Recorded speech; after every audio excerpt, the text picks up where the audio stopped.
دیکھیں بات ہے نیت کی. اللہ تعالیٰ اعمال کو نیت کے ترازو میں تولتا ہے.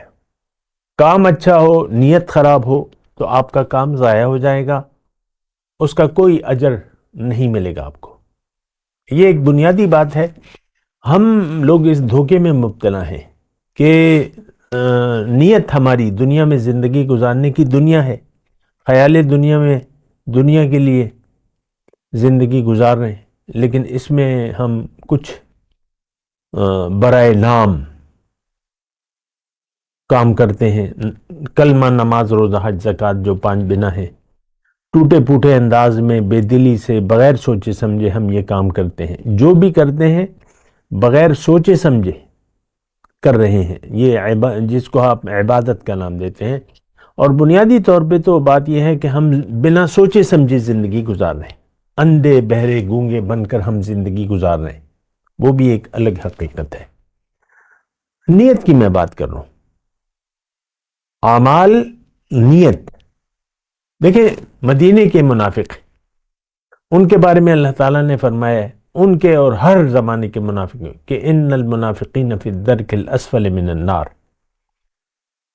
منافق جہنم کے سب سے نچلے طبقے میں ہوں گے.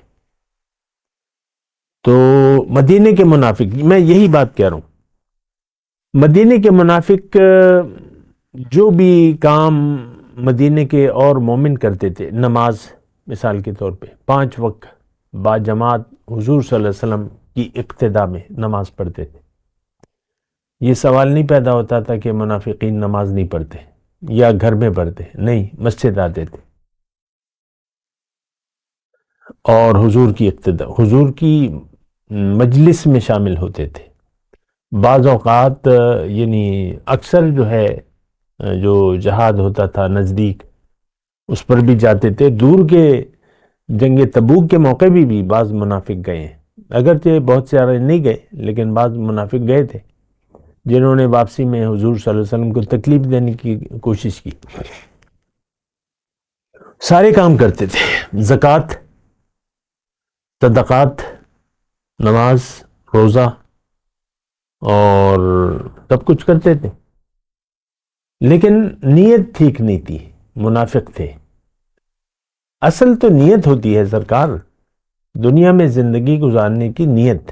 اگر آپ کی دنیا بن گئی تو پھر آپ کے لیے جہنم ہے. میں بغیر لگی لپٹی رکھے میں یہ بات کہہ رہا ہوں.